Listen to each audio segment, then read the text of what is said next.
अपने स्कूल और कॉलेजों की पुस्तकों में पढ़ा होगा कि भारत का लोकतंत्र 4 स्तंभों पर टिका है। ये बहुत बड़ी खबर है, ध्यान से सुनिएगा। इसमें पहला स्तंभ है विधायिका का। इसमें वो जनप्रतिनिधि शामिल होते हैं जिन्हें जनता चुनाव के जरिए चुनती है। जीतने के बाद संसद और विधानसभाओं में जाकर ये जनप्रतिनिधि देश के हित के लिए विधेयक यानी कि कानून बनाते हैं। पहला पिलर, 4 पिलर है ना, पहला पिलर हमने आपको बताया विधायिका। दूसरा पिलर, दूसरा स्तंभ होता है कार्यपालिका का। ये सरकार का अंग है, आप इसे सरकार भी कह सकते हैं, जिसका काम इन कानूनों का पालन करना होता है।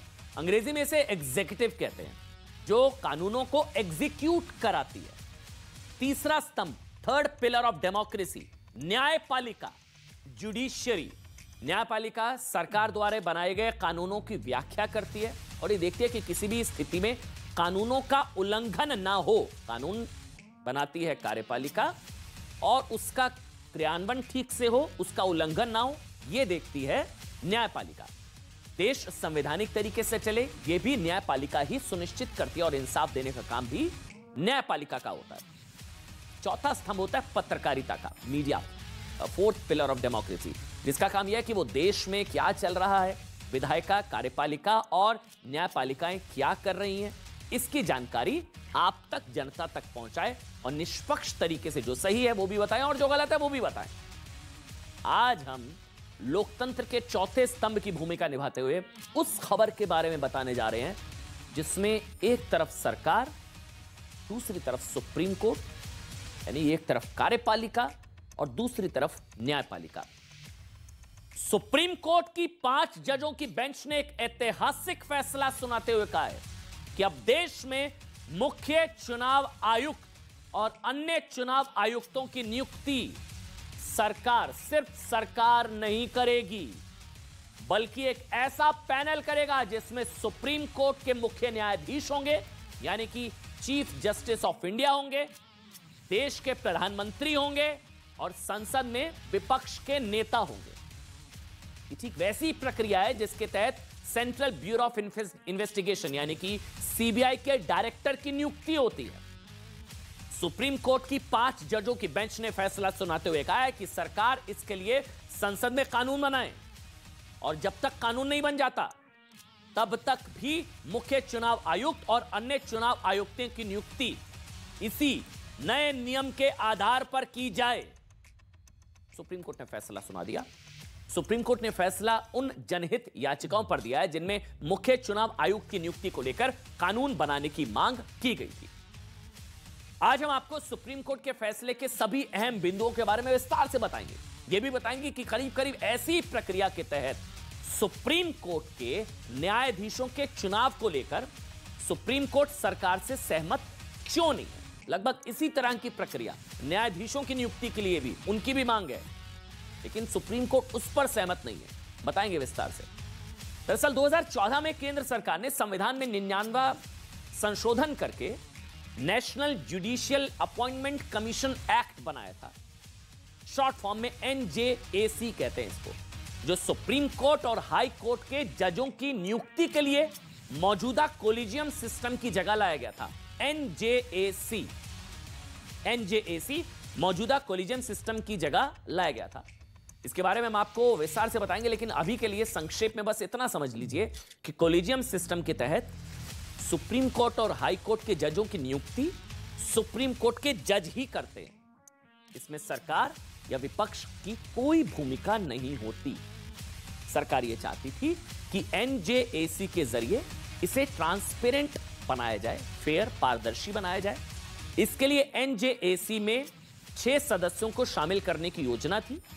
इसमें जिनमें भारत के मुख्य न्यायाधीश, chief justice of India, supreme court के चीफ जस्टिस, सुप्रीम कोर्ट के 2 वरिष्ठ जज, भारत के कानून मंत्री यानी कि सरकार का प्रतिनिधित्व और 2 प्रतिष्ठित लोग होते। इन 2 प्रतिष्ठित लोगों का चुनाव करने का अधिकार एक कमेटी को दिया गया था, जिसमें भारत के प्रधानमंत्री, नेता विपक्ष और भारत के मुख्य न्यायाधीश होते। लगभग वैसे ही जैसा अब फैसला दिया गया ना, जिस मामले में चुनाव आयुक्तों की नियुक्ति होगी, लगभग उसी तरह की मांग NJAC वाले मामले में भी थी, जजों की नियुक्ति को लेकर। लेकिन 2015 में सुप्रीम कोर्ट ने इस नए कानून यानी कि एनजेएसी को अनकॉन्स्टिट्यूशनल, असंवैधानिक ठहरा दिया कि नहीं, सरकार की भूमिका नहीं। एनजेएसी का ढांचा कुछ वैसा ही है जैसा सुप्रीम कोर्ट ने मुख्य चुनाव आयुक्त की नियुक्ति के लिए बनाया। अब दिलचस्प बात यह है कि संविधान में ना तो सुप्रीम कोर्ट, हाई कोर्ट के जजों की नियुक्ति को लेकर कुछ स्पष्ट लिखा है और ना ही चुनाव आयुक्त की नियुक्ति की प्रक्रिया को लेकर, यानी दोनों ही प्रक्रियाओं को लेकर संविधान में एक तरह का वैक्यूम आप कह सकते हैं। अब सुप्रीम कोर्ट ने चुनाव आयुक्त वाले वैक्यूम को भरने का फैसला तो सुना दिया कि इसमें सिर्फ सरकार नहीं, इसमें नेता विपक्ष और जुडिशरी की भी भूमिका होगी, बतौर सीजेआई इसमें होंगे। ये वाला वैक्यूम तो भर दिया, लेकिन जजों, वरिष्ठ जजों की नियुक्ति को लेकर जो वैक्यूम संविधान में है, जो सरकार की तरफ से एनजेएसी लाएगा कि सरकार की भी भूमिका हो जजों की नियुक्ति में, उसे लेकर न्यायपालिका और सुप्रीम कोर्ट आपस में कई बार टकरा चुके हैं। इस वैक्यूम को लेकर ही सरकार एनजेएसी के जरिए इसे भरना चाहती थी। मुख्य चुनाव आयुक्त की नियुक्ति को लेकर जो फैसला सुप्रीम कोर्ट की संवैधानिक बेंच ने सुनाया है, उसकी सुनवाई, उसकी अगुवाई जस्टिस के एम जोसेफ कर रहे थे। इसके अलावा इस बेंच में justice Ajay Rastogi, justice Aniruddha Bose, justice Hrishikesh Roy और जस्टिस सीटी रवि कुमार शामिल थे। पांचों जजों ने एक मत से यह फैसला सुनाया, जिसके तहत अब बड़ी खबर है, भारत में मुख्य चुनाव आयुक्त, election commissioner, chief election commissioner और अन्य राज्यों के जो चुनाव आयुक्त होंगे, उनकी नियुक्ति राष्ट्रपति उस कमेटी की सलाह पर करेंगे। पहले से सरकार कैबिनेट की सलाह पर राष्ट्रपति जो है नियुक्त करते थे, लेकिन अब ऐसा नहीं होगा। सुप्रीम कोर्ट ने फैसला सुना दिया कि अब चीफ इलेक्शन कमिश्नर और राज्यों के जो चुनाव आयुक्त हैं, उनकी नियुक्ति अब उस कमेटी की सलाह पर होगी, जिसमें चीफ जस्टिस ऑफ इंडिया यानी कि न्यायपालिका का प्रतिनिधित्व सीजेआई की तरफ से, देश के प्रधानमंत्री और नेता प्रतिपक्ष भी शामिल होंगे। संविधान के बाद भाग 15 में अनुच्छेद 324 से लेकर अनुच्छेद 329 तक चुनाव से संबंधित है, जिसके तहत भारत में चुनाव नियंत्रण की जिम्मेदारी और इससे जुड़े अधिकार चुनाव आयोग को दिए गए हैं, जिसमें मुख्य चुनाव आयुक्त और अन्य चुनाव आयुक्त शामिल होते हैं और इनकी नियुक्ति समय समय पर राष्ट्रपति द्वारा की जाती है। जबकि राज्यों में अभी जो प्रक्रिया है, चुनाव आयुक्त की नियुक्ति राज्यपालों द्वारा की जाती है। अब ये बात तो आपने बचपन में स्कूल की राजनीति शास्त्र की किताबों में पढ़ी होगी ना, कि भारत में राष्ट्रपति खुद कोई बड़ा फैसला नहीं ले सकते हैं। संविधान के मुताबिक वो फैसला सरकार और सरकार के मंत्रियों की सलाह पर राष्ट्रपति फैसला लेते हैं, कैबिनेट की सलाह। और चुनाव आयुक्त की नियुक्ति के मामले में भी ऐसा ही होता है।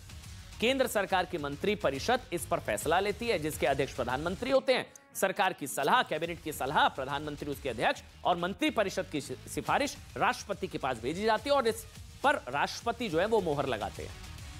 लेकिन इसका मतलब ये नहीं है कि चुनाव आयुक्त सरकार के नियंत्रण में होते हैं, ऐसा नहीं है।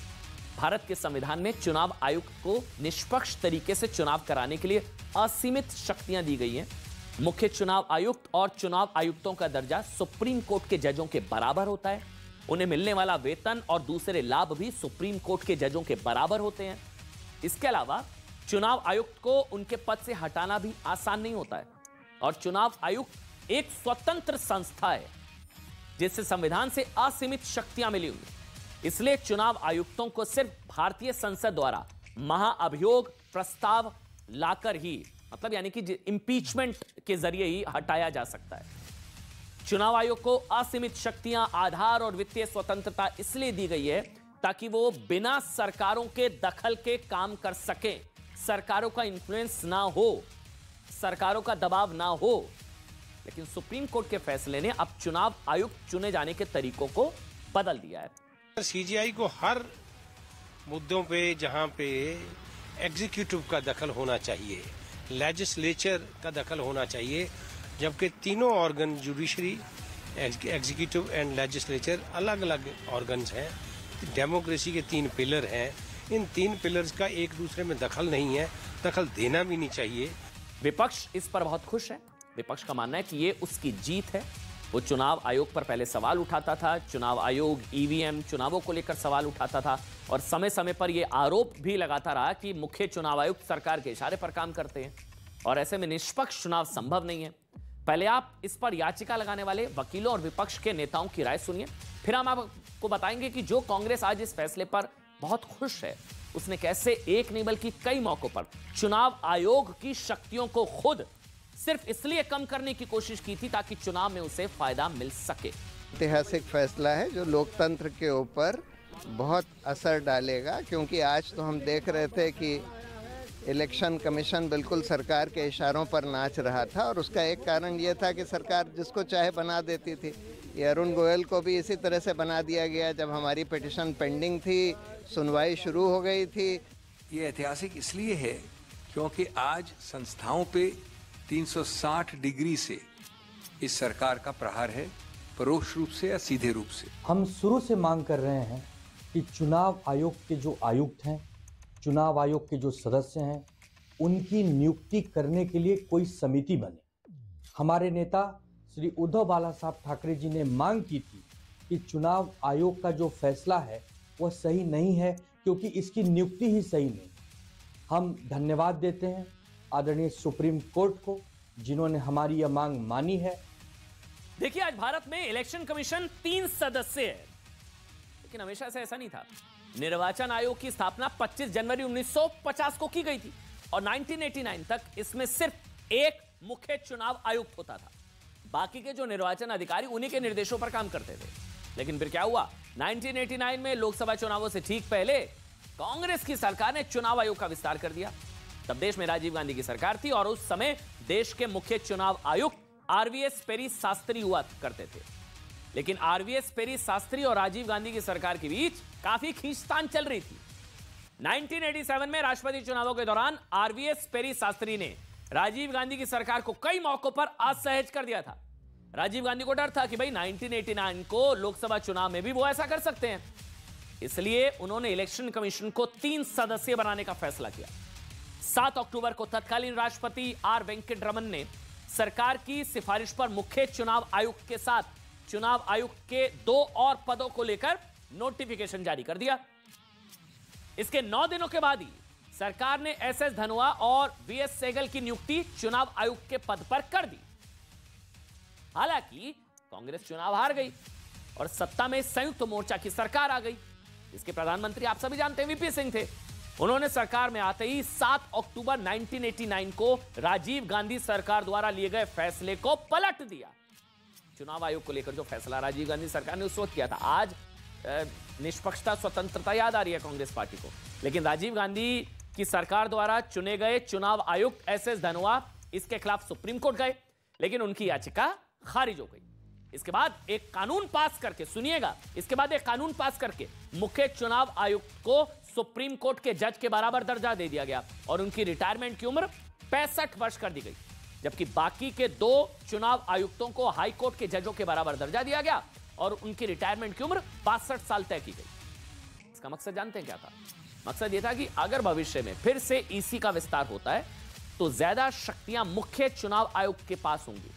वही चुनाव आयोग के चेयरमैन होंगे और बाकी के चुनाव आयुक्त को उनके जूनियर्स का दर्जा हासिल होगा। इस बीच 12 दिसंबर 1990 को टीएन शेषन भारत के मुख्य चुनाव आयुक्त बन गए। अब टीएन शेषन आप जानते हैं, नाम आपने सुना होगा, मुख्य चुनाव आयुक्त रहे। वो अपने सख्त रवैये के लिए जाने जाते थे। वो चुनाव में किसी भी कीमत पर कोई भी गड़बड़ी बर्दाश्त नहीं करते थे। वो इतने सख्त थे कि एक इंटरव्यू में किसी ने उनसे पूछा कि आप नाश्ते में क्या खाते हैं, तो उन्होंने जवाब दिया कि मैं नाश्ते में नेता खाता हूं। जब टीएन शेषन अपना काम जुनूनी तरीके से कर रहे थे ना, तब देश में एक बार फिर कांग्रेस की सरकार आ चुकी थी और प्रधानमंत्री कौन थे? पीवी नरसिम्हा राव। 1993 में, सुनिएगा, 1993 में नरसिम्हा राव ने चुनाव से पहले एक बार फिर ईसी के विस्तार का मन बना लिया। एमएस गिल और जीवीजी कृष्णमूर्ति को चुनाव आयुक्त नियुक्त किया गया। मुख्य चुनाव आयुक्त टीएन शेषन थे, जो कांग्रेस को अपने लिए परेशानी लग रहे थे। तो नरसिम्हा राव की सरकार ने राजीव गांधी की सरकार की तरह ना सिर्फ फिर से एक बार ईसी का विस्तार किया, यानी कि इलेक्शन कमीशन का विस्तार किया, बल्कि इस बार चुनाव आयुक्तों को मुख्य चुनाव आयुक्त के बराबर दर्जा भी दे दिया। यानी अब चुनाव आयुक्त भी पद में सुप्रीम कोर्ट के जजों के बराबर हो गए और उनकी रिटायरमेंट की सीमा भी 65 वर्ष हो गई, क्योंकि टीएन शेषन से खतरा था। इस फैसले के खिलाफ टीएन शेषन भी सुप्रीम कोर्ट गए और उनकी अपील भी खारिज हो गई। इसी के साथ वक्त एक छोटे से ब्रेक का है, तुरंत हाजिर होंगे। देखते रहिए देश नहीं झुकने देंगे।